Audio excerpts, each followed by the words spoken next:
Hey folks, Realosity with Jormitlin. I'm Jormitlin. You guys may have noticed that I've been doing a top 20 favorite WCW wrestlers. Well, this is going to be top 20 least favorite WCW wrestlers. And I'm going to kind of alternate between this and the favorites list and also the top 25 favorite tag teams ever that I'm doing. Because, as you guys may have known, I've talked about in other videos, I tweet about, I'm recording this September 15th. Once it gets to the 20th, from the 20th to the 29th, I'm going to be working like nonstop. Now, I will be able to do my Raw, SmackDown reviews, my No Mercy review, and so that won't get affected. And there will be a few reflection shows that come up on the 20th, the 22nd, and the 26th, respectively. However, after that, shows may be just totally at random. So I'm going to pre-record a whole bunch of stuff today, uploaded throughout, maybe into Monday, and then I'm going to use Monday and Tuesday to record 5-6 more shows that I will put up Wednesday through whenever. So thanks guys for, putting up with this and, watching my show and keeping my channel active through this, time of work. I mean, it's not that I have a tough job, it's just 10 straight days of work is a little bit tough. So anyway, folks, without further ado, let's go on with this least favorite wrestlers list, top 20 in WCW, and Tom Zenk is number 20. Now, Tom Zenk was a really good athlete. Him and Brian Pillman were a good team. Zenk teamed with Ricky Steamboat under the Dos Hombres mask when Shane Douglas got fired before Slamboree 93. And Tom Zenk was a good athlete, don't get me wrong. The problem is there was no personality to the guy. None. The guy had no personality whatsoever.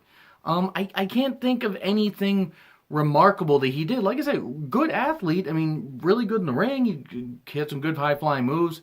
And he was the Z-Man at one point, which, I mean, to me, I just put the Z-Man because he always put me to sleep. And he put me to sleep if he was on a promo. Like, if he ever had to talk, it just wasn't going to work. And again, Tom Zenk, good athlete, but just nothing, he was so vanilla, it was incredible. He was just so vanilla. He wasn't bad, don't get me wrong, but he wasn't great. And number 19, Vincent. Vincent, aka Virgil in WWE. Vincent was fucking terrible. I mean, he just was. He was never a good worker. He was only over there because he was Hogan's friend. They brought him over to be, part of the NWO, and he was like one of the lackeys that just got his ass beat no matter what. I mean, he took a vicious diamond cutter from DDP. I want to say it was like in September of 97. It was like in a match DDP had with Buff Bagwell. Vincent tried interfering, just got his head spiked. I mean, but then again, Vincent, was never able really to wrestle. And I'm sorry, the guy just couldn't wrestle at all. The guy couldn't wrestle to save his damn life. And clearly couldn't save money either to save his life because I guess he's struggling. But anyway, Vincent is just, I mean, you had him not be able to really wrestle, and then he even had a feud, I think, with Stevie Ray at one point in like early 99 when NWO Black and White was, I think, Stevie Ray and a few guys. And I mean, nothing against Stevie Ray, who's a good worker, even at that point in his career when he was starting to slow down a bit. But come on, Vincent was trash. I mean, he was trash to watch. He just couldn't, he was made to be a lackey, made to be, a crash test dummy and basically just get beat up. He was one of the NWO members that got beat up, and he was only there because he was Hogan's friend. He just wasn't very good in the ring. Just really wasn't. Number 18, Kendall Windham. Kendall was a good wrestler. He was. He just wasn't a great wrestler. Barry outshined him even in like the later 90s.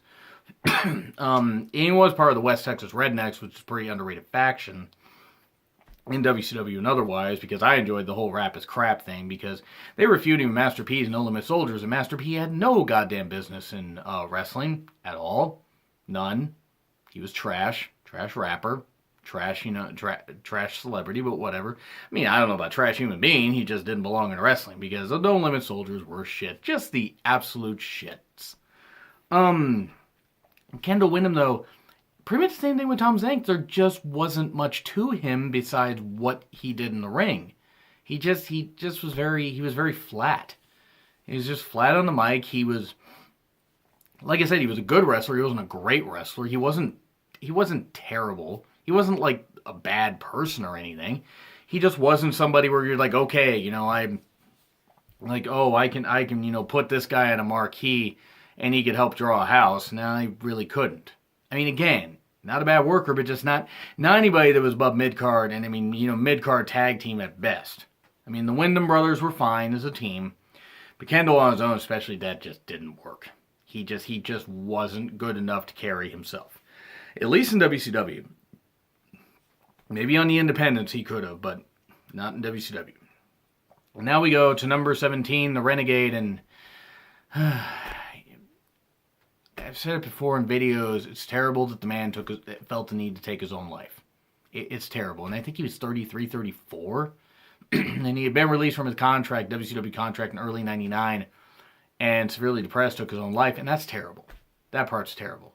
So I'm not picking on the man here. I just want to make that clear. That's a cautionary tale for people to save your money and recognize that. And this is not a knock on Renegade. It's a cautionary tale. Save your money, and because it may not last forever. I mean, I think he was in the company for like about 4 years and jobbed out for most of it. But yeah, just Renegade. I mean, it's just the character was ridiculous. The man behind it was not a problem. I just, let me make that clear. I mean, I've said that before, so I'm just going to say this is character focused. The character was dog shit. It was the Ultimate Warrior in WCW. Before the Ultimate Warrior actually came to WCW and fucked up the whole company. Oh, the fucking hell did he ever in the few months that he was part of the company. God, Ultimate Warrior, whatever, was shit. At least his wife's carrying on his legacy by being the spotlight-hungry bitch that she is. Moving on. Renegade was made TV champion at one point. Renegade beat Arn Anderson for the TV championship. I believe beat Arn Anderson. Even defended it successfully against Paul Orndorff. Arn Anderson and Paul Orndorff did jobs for the Renegade. I mean, I just don't know what creative was thinking. Because they pushed the guy to the moon. The guy wasn't a terrible worker. He had a pretty good top rope splash and was decent enough. But God, the whole thing of being the Renegade and the R painted, the R is painted on his cheek and the warrior type face paint and the music and everything where it sounded vaguely like the Warrior. It was shameless and it was bad. And it wasn't his fault, but just creative doing that shit. They should have just thrown money and brought Warrior in at that point. Because in 95 it would have worked a hell of a lot better than it did in 98.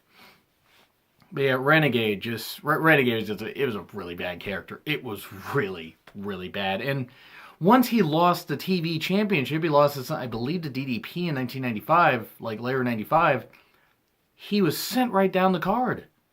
And then he was kind of turned into a bit of a biker, Native American type, along with Joe Gomez, who seemed like he was Native American type. At least that's the vibe I got from the characters now they were presented.